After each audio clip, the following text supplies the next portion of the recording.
आसान है। पाबंदी लगा दी, उनको दहशतगर्दी का दरवाजा बताया। पाबंदी लगा दी। मेरी मालूमात ये है कि सऊदी अरब में भी पाबंदी नहीं लगी है।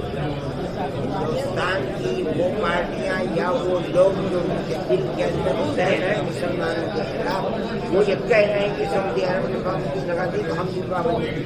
आज सुबह भी मैंने फोन किया, मुझे मालूम हुआ कि पाबंदी नहीं लगी है, जमातें कर रही हैं। हिंदुस्तान से जमातें गई, झूठ बोलते हैं, खुद कोई पाबंदी नहीं लगी। मैं खुद कहना उनका हक है, वो अगर समझते हैं कि ये चीज़ ऐसे होनी चाहिए तो बता रहे हैं, लेकिन ये बताइए कि पाबंदी लगी कहाँ है। तो अब मुझे तो समझ में नहीं आ रहा है कि मौलाना ने कल ये कैसे बयान दे दिया कि कोई पाबंदी नहीं। और मेरी फ़ोन पे बात हुई, किससे बात हुई है जिसने ये बता दिया कि कोई पाबंदी नहीं लगी है? ये मुग़ालता अंगेज़ी है। और किसी ऐसी मोतबर शख्सियत की तरफ से जब ये दोगले बयानात हों और मुतज़ाद किस्म की बातें हों, और ये भी अगर एक ही उसका मस्दर हो, सरचश्मा हो, तो चलिए ये समझ लिया जाए कि पहले गलती हो गई थी, अब सही बात कही जा रही। ये पूरी दुनिया को मालूम है।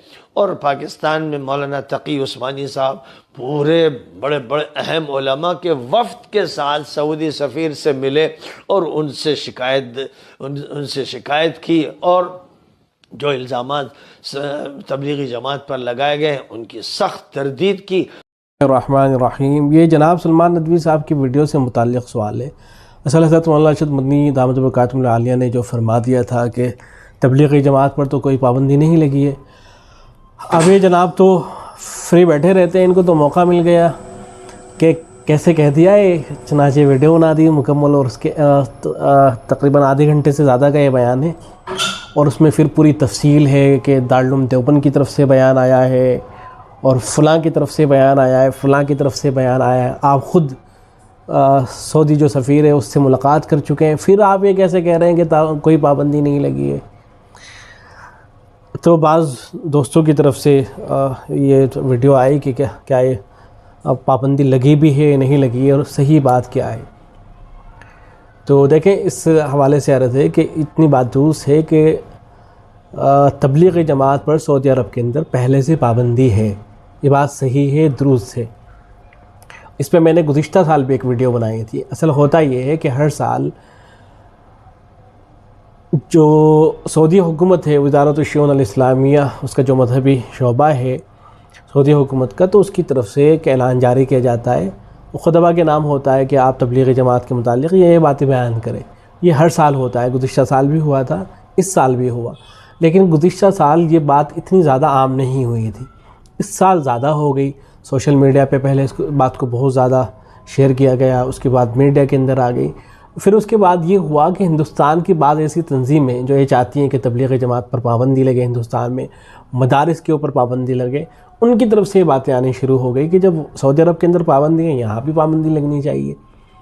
तो ये सब जब होने लगा, तो ऐसे में हज़रत मौलाना अरशद मदनी दामत बरकातुहुल आलिया का जो बयान है उसको आप दोबारा से सुन के देख लीजिए। जो सवाल करने वाला है वो इन्हीं तंजीमों के हवाले से सवाल कर रहा है, तो उसके जवाब में हज़रत ने फरमाया कि वहाँ कोई पाबंदी नहीं लगी है। और ये बात दुरुस्त भी है कि वहाँ पर इस तरह से तो पाबंदी है कि तबलीगी जमात इस तरह काम नहीं कर सकती है जैसे हिंदुस्तान में काम होता है कि इज्तिमात होते हैं बड़े पैमाने पर। बांग्लादेश में बड़े पैमाने पर इज्तिमा होता है, पाकिस्तान में बड़े पैमाने पर इज्तिमा होता है।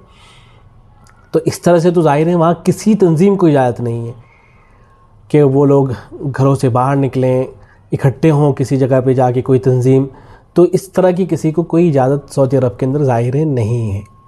तो इस माना करके तो पाबंदी है ज़ाहिर है, लेकिन वहाँ काम भी ना होता हो, वहाँ जमातें ना निकलती हो, वहाँ एक दूसरे से मुलाकात ना होती हो, और वहाँ जो है मरकज़ ना हो, ये बातें जो हैं दुरुस्त नहीं है। तो हज़रत मौलाना जो फरमा रहे हैं, हज़रत मौलाना अरशद मदनी दामत बरकातुहुल आलिया कि मेरी वहाँ जमात से बात हुई है, वहाँ कोई पाबंदी, तो बात सही है, वहाँ जमातें काम कर रही हैं। ये बात आप किसी से भी मालूम कर सकते हैं। मैंने ख़ुद इसकी तहक़ीक़ की है, इससे पहले भी मैंने तहक़ीक़ की थी, दोबारा फिर तहक़ीक़ की। जो हजरात वहाँ काम कर रहे हैं, काम करने के लिए गए हुए हैं, आपके जानने वाले होंगे, रिश्तेदार होंगे, आप उनसे पूछ के देख सकते हैं कि तबलीग के जो अहबाब हैं वो मुलाकात के लिए आते हैं, मुलाकातें होती हैं, सारे काम हो रहे हैं वहाँ। लेकिन जो इज्तिमात वगैरह होते हैं इतने बड़े पैमाने पर, वो सब नहीं होता है। اور وہ کسی تنظیم کے لیے اجازت نہیں ہے. تو بس اتنی سی بات تھی. خود سلمان ندوی صاحب کوئی اتنے کم فہم اور کج فہم تو ہیں نہیں کہ وہ اتنی سی بات کو نہ سمجھ سکیں کہ وہاں کے مخاطب کون ہیں, کیا بات کہی جا رہی ہے. ظاہر ہے وہ اتنے کم فہم تو ہیں نہیں, لیکن جان بوجھ کر انہوں نے اتنا لمبا جو ہے بیان ریکارڈ کرایا اور اسے مغالطہ آمیزی اور دوغلے پن وغیرہ کا نام دیا, اس لیے کہ وہ خار کھائے بیٹھے ہوئے ہیں, چاہے دارالعلوم دیوبند ہو یا ندوۃ العلماء ہو, ان کے خلاف ان کو بولنا ہی بولنا ہے. تو اتنی سی بات تھی صرف, جسے بہت آسانی کے ساتھ سمجھا جا سکتا تھا, لیکن بجائے اس کے کہ وہ اس چیز کو سمجھتے, انہوں نے اس کو ایک دوسرا ہی رخ دے دیا.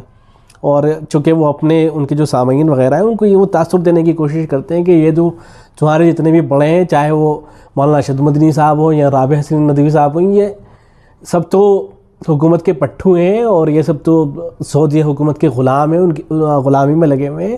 میں ایک اکیلا صحیح آدمی ہوں, میں جو کہہ رہا ہوں وہی حرف آخر ہے, وہی صحیح ہے, باقی یہ سب تو اسی طرح کے لوگ ہیں. تو چونکہ وہ ہمیشہ اپنی گفتگو میں اس طرح کی باتیں کیا کرتے تھے, اب ان کو موقع ہاتھ آیا, یہ گفتگو انہوں نے کی ہے. تو یہ حقیقت ہے جو میں نے عرض کر دی ہے. امید ہے کہ بات واضح ہو گئی ہوگی.